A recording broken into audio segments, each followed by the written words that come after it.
Hello and welcome to another episode of The Family Business with the Alessis. And today, Steve Alessi is here with Mary Alessi and Gabrielle Alessi. So we've got all the Alessis, or some of the Alessis around the table. The oldest and the youngest here. Oh boy, that represent our part of our family ministry business that we have. And what we do in our podcast booth is we are talking about things here that we don't get to talk about on Sunday. So the Family Business Podcast is all about that because family is everybody's business. We want to make sure we're touching some area of family life when we come together. Now, today I'm starting my timer 1 minute late.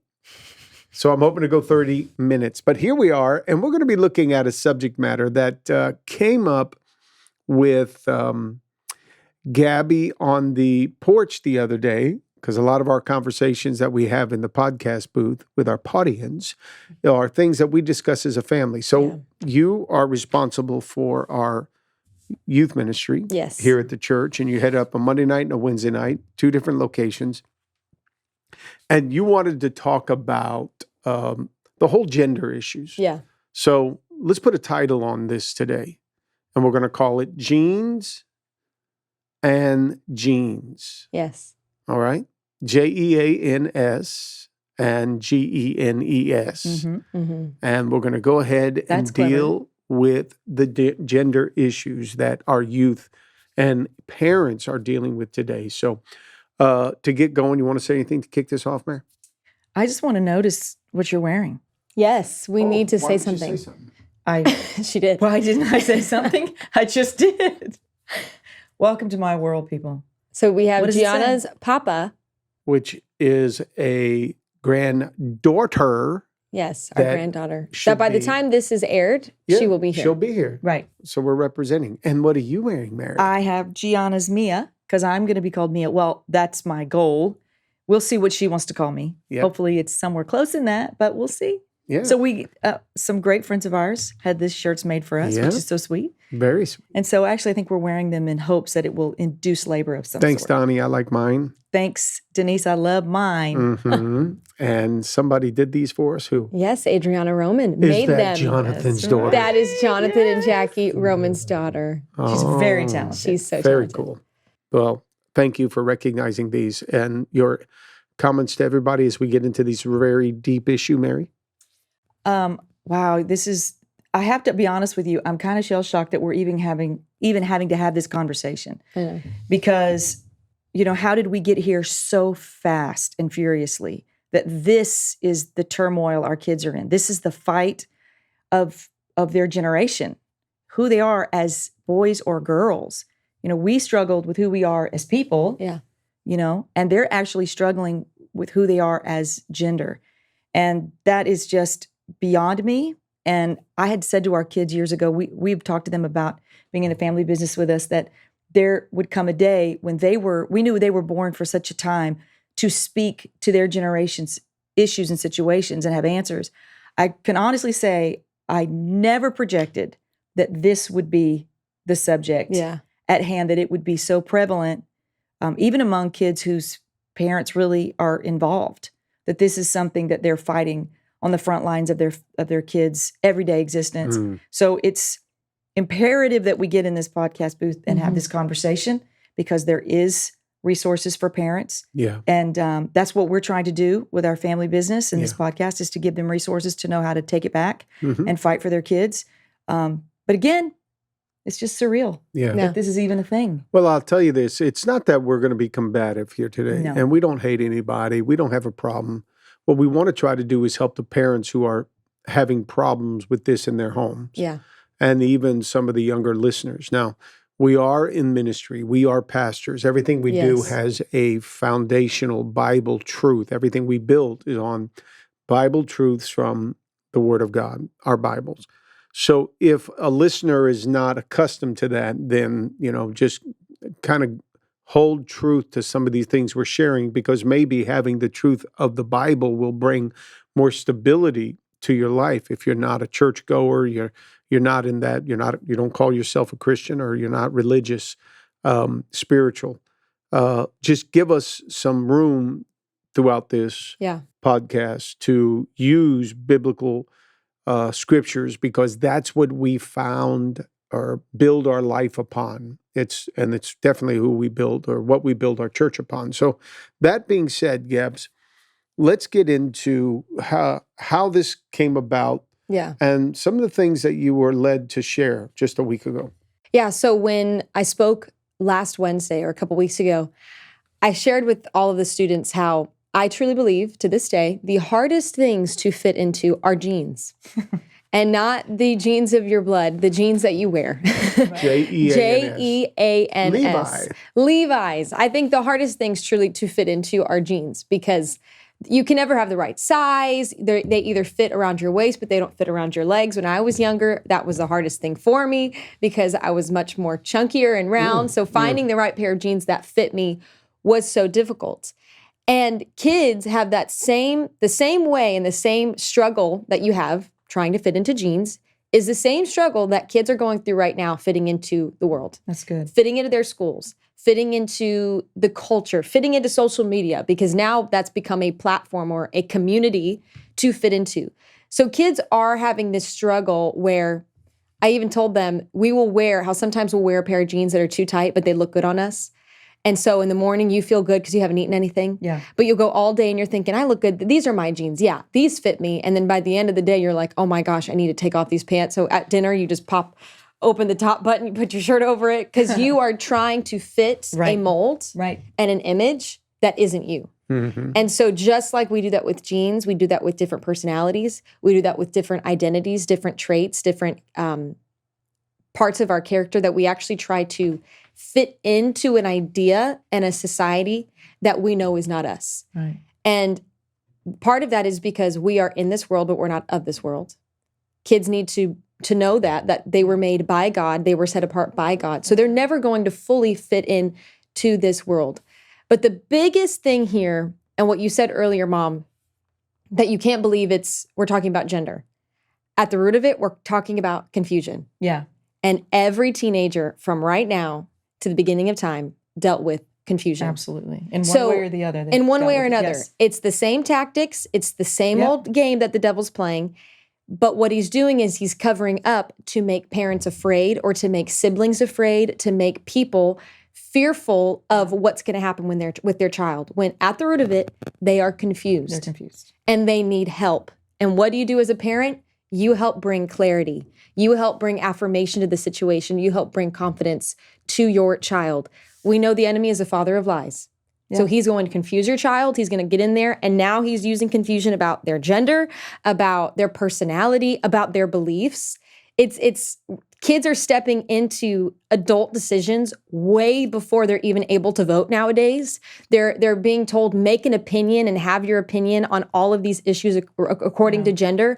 Oh, but you don't have a say on who the president is. Right. So why are we getting kids involved in these issues if they can't even help make a decision for our country? Or they can't drive a car until they can't even drive a car. They can't vote. They why are we giving them all that confused information about driving their life with their gender? No. Yeah. So it's at the root of it, it's confusion. Yeah. And kids are trying to fit into a society when they need to be informed and spoken to about, this isn't who you are. You are a child of God. That's so good. Well, we'll look at the Bible for a minute here, and this is Jeremiah, a prophet over in the Old Testament, and it says, "The word of the Lord came to me, saying, before I formed you in the womb, I knew you. Yep. And before you were born, I set you apart. I appointed you as a prophet to the nations." Just that first phrase, before I formed you, I knew you. Mm-hmm. Now, God, the all-knowing, all-powerful one, knows you. And if he knows you, then he made you a certain way coming out of the womb. Who is man that then should come along somewhere and try to tell you you're not who you were made to be? Right. That's a pain. I mean, that's like, and I hope this word may not, be the best word, but it's like mind rape. Yeah. You can't go tell a kid No, it is. That's a great word. you That's the have right word. everything that says you're a certain gender, because God knew exactly what he needed you to be to get on this earth. You can't tell that person, then you're not that. That's right. You're something else. You're another sex. Yeah. You're another gender. That's mind rape. It messes a kid up, which is traumatic. It is It very is traumatic. very traumatic. Talk about It's gender abuse. confusion. Yes. You're confusing someone Yes. even more. So the all-knowing one who knows everything, knows how to put this whole world together, knows how this works in the world to keep a healthy world environment. You need a male, you need a female, you need them to be able to have children. Right. Now you're getting in there with the enemy, that is the author of confusion, to try to get there and confuse your kid. Yeah. Right. And a parent has to be in a position where they say, wait, Yeah. son, daughter, don't buy into that. Yeah. We don't have to argue with them. No. We just need to make sure that our voice is more consistent than the voice of someone that's outside of their life, trying to speak to them about gender and social media, which is the reason why you got to protect your kids with social media and the influence of television, what they're watching on television. And you got to protect them, because those other voices right now do not play along by the same set of rules that God's word is playing by for you. It's very simple. It's black and white. It's male or female. Yes. There's no question. This is not about the alphabet, who we are. We don't have to go down all of those That's right. paths. And if you watch individuals that are dealing with this, that is a male that's painting his fingernails,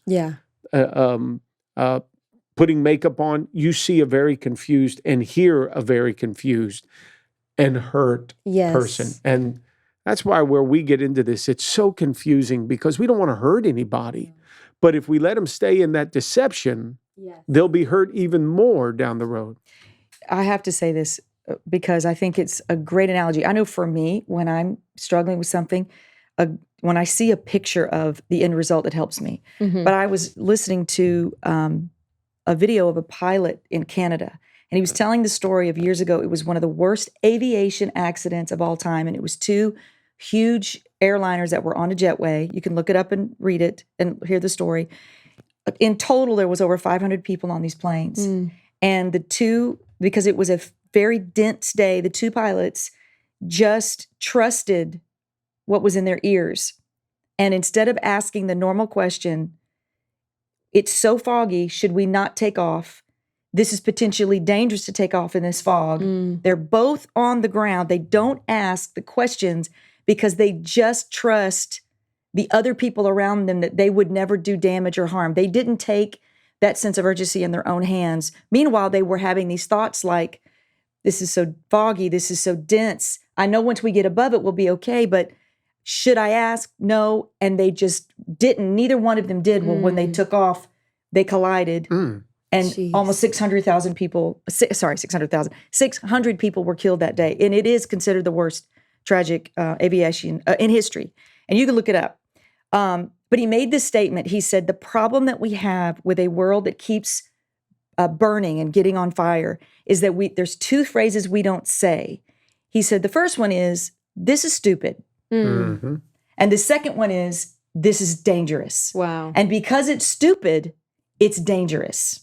Jeez. And I was so struck by that because we are so caught up in, well, we don't want to hurt anybody and we love everybody and we're not trying. When it comes to my children, I am going to be fierce. And that's not even a part of the conversation or the equation. This is stupid. This thought process to listen to somebody at school who's trying to tell you you're something you're not is stupid. I don't care if you're straight, gay, trans, too skinny, too fat, like a boy, whatever they're trying to label on you, that's stupid. The person may not be stupid, but what they're trying to propagate in your mind, this is stupid. And if you believe it, it's dangerous. And I think that's what we need to be thinking more and more as parents. We've been way too overly empathetic to the people that aren't our kids. and more sensitive to the words that are coming out because I want to be politically correct and I don't want to hurt anybody. The only person you're hurting by not saying, son, that is stupid. Yeah. Those thoughts are stupid. And guess what? They're dangerous for you. Yeah. When you hear words like that, it shocks your system because your parent is not trying to, well, now your friend means well. No. That's stupid. Yeah. And the truth is, if we don't do it, the end result is catastrophic. Yeah. There's no in between. There's no happy ending in this scenario. No. Zero. Well, Mom, if there was a guy, suspicious guy running around our yard, and I thought he's going to break into my house, what I'm going to do is I'm going to call him out. I'm going to say, hey, guys, there's a robber in our home. You did it. I did it. You did it. Any person, any parent, any child, if you sense that someone's about to come into your home or break into your car, you sound an alarm, you catch them, you make sure you're going to do it. If you are sensing a spirit that's coming into your home and you feel like it's about to take something from you, if you're sensing something that is off, we don't just say, don't say anything, just let them come in, let's see what happens. Because if I call him out, he's going to be offended that I accuse him of being a robber. Even though he's walking away with all of my watches, I don't want to call him a robber. And he could kill us. And he could kill me. That's right. No, call him out. Yeah. You're protecting your family. You don't need to protect the person that's stealing something from you. Hey, yes. Gaby, when I was growing up and I got caught doing something with a buddy, my parents would tell me, and this is where I wish parents would come back to this today. Mm-hmm. Be a parent instead of trying to be a friend to your kid. Yeah. And they'd say, hey, why did you do that? I said, well, David did it. Oh. And they'd make they'd make that comment that'd always make me feel stupid. Well, if David jumped off a bridge, would you? And I'm like, no. That's right, because we're not going to let you jump off that bridge. Yeah, that's right. Well, parents today are like, go ahead. Jump off the bridge with David. Or they Follow think, David. What was David's parenting? What was their thought process behind that? That's right. But just go jump off Don't the offend bridge. Don't David. worry, because I don't want you to be upset or confused or go do it. No, parents need to be a parent. Yeah. And quit trying to be a friend to your kid. And parenting during those young years are the most important. And here's one of the reasons why God gave you a child is for you to raise that kid. Yes. That's right. Bible tells us children are a heritage of the Lord. They're a gift that God gave you. They're not even yours. Mm-mm. They're His. That's right. That He gave you for a period of time to raise up properly. Yeah. Yeah. Bible says, raise up a child in the way that he should go, and when he's older, he won't depart from it. Yeah. There's a way in which to do it. That's right. So that when they get older, they won't depart from it. Well, that means you only have them, they're on loan for about 18 years. Yeah. So you better take care of the gift that's been given to you as a parent, and don't let somebody else get in there and mess up your gift that is yours. Right. Yeah. Because you're going to stand accountable. All of us are going to stand up accountable and say, what God's going to say, what'd you do with the gift? Yeah. That's right. What'd you do with the kid? And your kids tell on you. Yeah. So if your kids are living a confused life, I hate to tell you, it's proof that something in the home Yeah. isn't solid and very secure with teaching and values. If other people's values that are contrary to yours are being played out in your home, that may happen for a minute. Right. But continual addressing, continually addressing what is not the right kind of values in the home is strong parenting, and it's going to root out that stuff Yes. in the long run. Whenever, we have a friend that she pulled out her daughter, she's not even 4 years old. And they noticed that she would go to school. It was a cute little Christian school, it was more like a daycare. But even there, their daughter came home and she picked up little attitudes. Yeah. And they thought, she's 3.5, 4, how is she already picking up something from outside? She's already letting, as a 4-year-old, just little attitudes and not listening, not sharing with her sister. Those little things, they were like, she's getting that from school. And they pulled her out because they said, we're not going to accept this. That's good. It should not change when your kid's in high school, middle school. No. If you see an attitude or a mindset, if you're noticing when you gave them the phone and they've been on Instagram for too long, and now you're noticing ever since you gave them that phone, they're creating this attitude or this idea of protecting a group of people, take out the thing that is affecting them. That's right. If it's at school, figure out how to get them out of there, because it's only a season of time, and you need to make sure, because this is the season where your kids are growing, they're proving themselves, everything's going to stick right now. So as a parent, if it's a school that's the problem, take them out. I survived. I'm graduating in a week. I made it through homeschooling. You can graduate from a great university. You can do it. You're doing great. Even if you're homeschooled. If it's the phone, take away the phone from them. They don't need a phone. My parents are a perfect example. Teenagers, we don't need phones when we are teenagers. You can make it. You can survive. If it's social media. It's just a season. It's just a season. Right. Get them to that age where they're confident and secure of themselves, and then you can take a sigh of relief.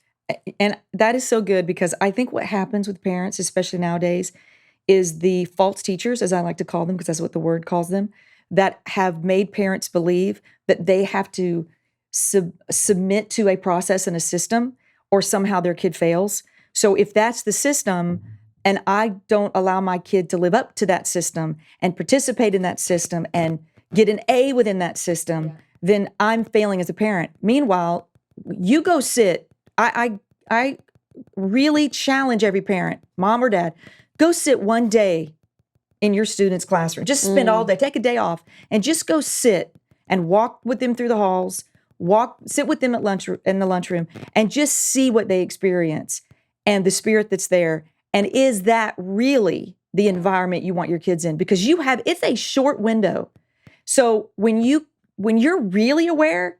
And I know moms will say, oh, I did that before my kids started school. I talked to the teacher. That's well and good. But in today's society, it's the kids that are more dynamic and outspoken than ever before, because they're ignorant. They don't mean any harm, but they're all just trying to find their place. Yeah. So it makes them feel good to tell your son, all these girls, if you don't have boys around you, or if you're not around the boys playing sports and you're around the girls, well, you're gay. Mm-hmm. And it's okay, be gay. Well, who are you to tell me who I am? Yeah. Bottom line.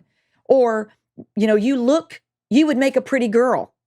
So maybe you should be one, or you would make a really good looking guy, and you're a tomboy and you like softball. You should be a boy. Who are you to tell me who I am? Mm-hmm. You don't have a voice in my life. And that's really the posture parents can take.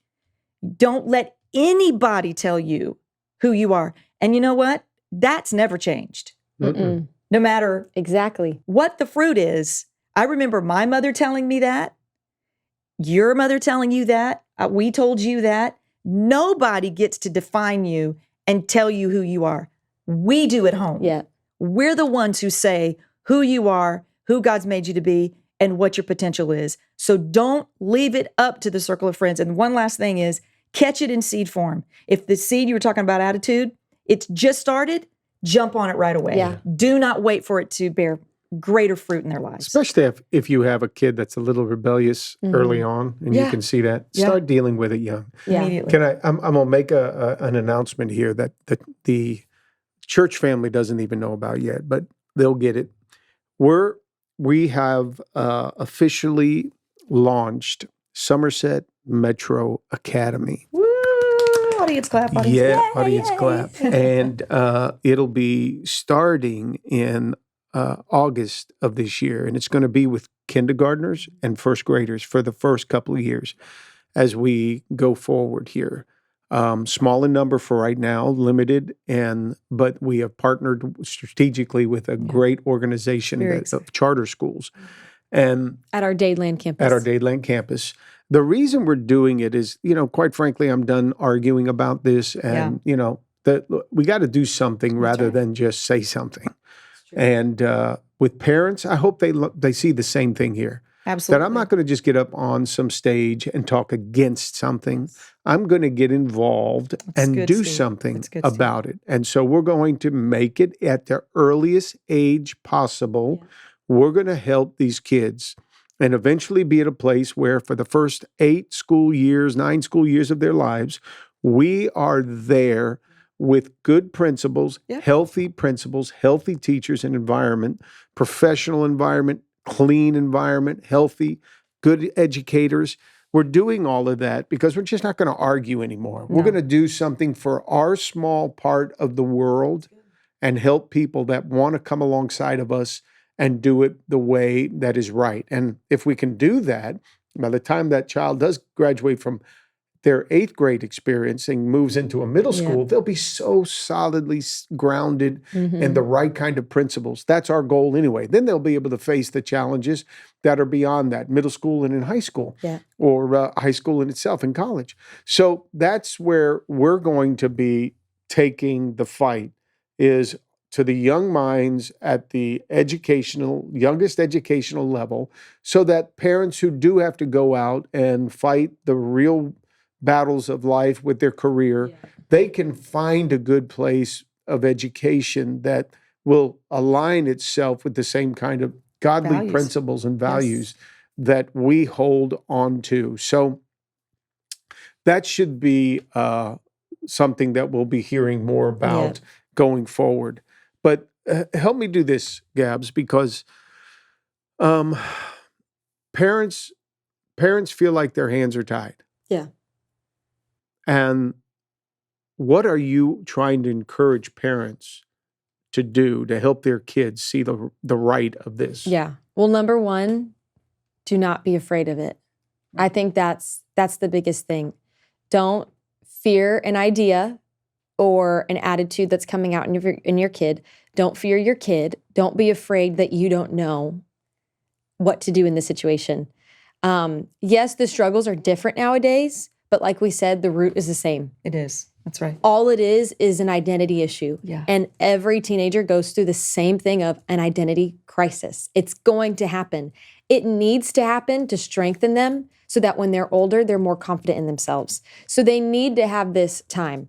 So number one, don't be afraid of it. Number two, affirm your kid and sow in the seeds of who they are. You do it before anybody else does. That's right. I would say catch it early. Have the conversations with your kid. Hey, people are going to tell you this about you. People are going to try to share this with you. People are going to try to whisper this in your ear. But you are this. You are who God says you are. You are like me and your mom. You are like me and your dad. Look at us. Look at how we've lived our lives. It's worked for us because we followed the Lord. It's going to work for you. And this is our family. This is our family. This is how we do it. Can I tell you, we have it above our door right now at our house, but even we've had it in our entire lives where it says, as for me and my house, we will serve the Lord. And that statement, I swear, every time you guys reprimanded us, you brought that in there. Don't swear. Oh, sorry. But every time you guys brought that, I promise. You can cuss, you just can't swear. Okay. I promise every single time we had a family discussion, it ended with, hey, and at the end of the day, as for this house, we serve the Lord. That's right. This is what we do. And so have those conversations with your kid. Yeah. Don't be afraid of it. Don't be afraid of their response. Don't be afraid of what they're going to say, how they're going to act, if they're going to get mad at you. Don't be afraid. You're the parent. You know what to do. You have the instincts for it. God has put you in that place for a reason. You can do it. If I am 22 and I have to sit in front of all of these students every Monday and Wednesday and speak to them, you can do it as a parent. That's right. Good. It's difficult for me, but I know that the Lord has put me here for such a time as this. That's and right. I believe the same thing for every parent. The Lord has placed you as their parent for such a time as this. That's it. You are equipped for it. Don't be afraid. Affirm your children. Keep them around you. Have the dinner conversations and just love on them. And keep them in church. Yes. Keep them in church. Yeah, that's homework, they can stay up late for homework. Honestly, keep them in church. Mary, what do you want to say? Everything she said, and then some with emphasis. And again, don't be afraid. Don't be afraid.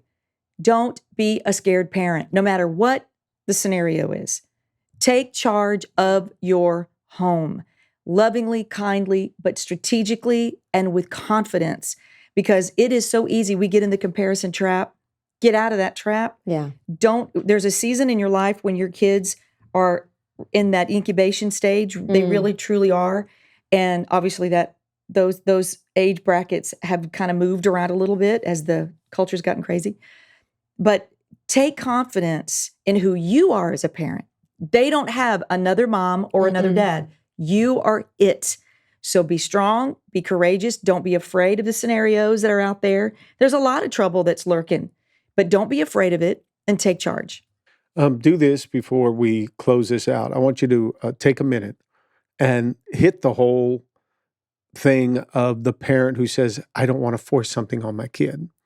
And whether it's this right here, oh, I can't, if this is, if it's a male and he's acting like a female, I don't want to tell him that he's not a female. I don't want to tell him that he's a male. Or if it's, hey, let's go to church this Sunday, or, no, I want to go to the beach. I want to go play in the pool. No, talk about that in comparison, Mary, because I think Gaby picked up your analogy about the broccoli and celery. Yeah. Say it. No, so someone tells you, I don't want to force church, or I don't want to force this idea on my kid. I want it to come from their heart. Well, my thought or my response is this.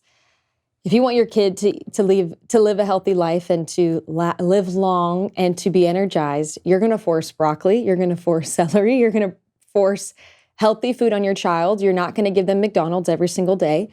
And I can tell you that your kid is not going to voluntarily say, Mom, I want broccoli for dinner.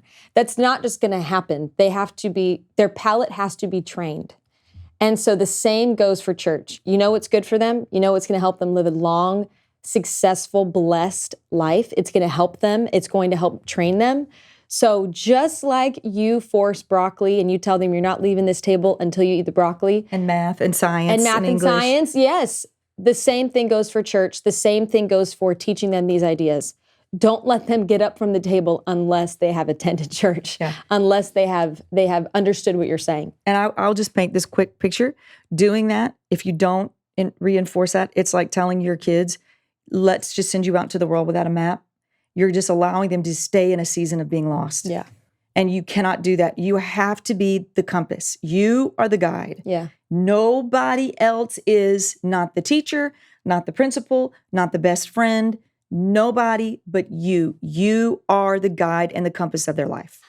Well, welcome to another edition of the Family Business Podcast. It's like we sat out on the back porch, had a little glass of wine, where I did. I was going to say. And we just had a family chat. Yes. And that's how we do it, to make sure our family stays on point and we don't get swayed by the different voices and the winds that are out there trying to pull us in the opposite direction. And I hope that that's what you will pick up out of this podcast today.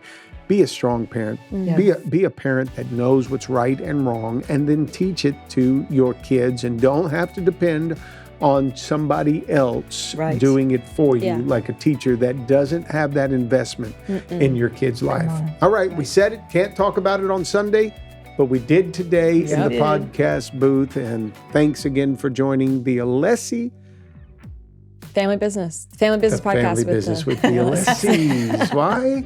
Because family is everybody's business.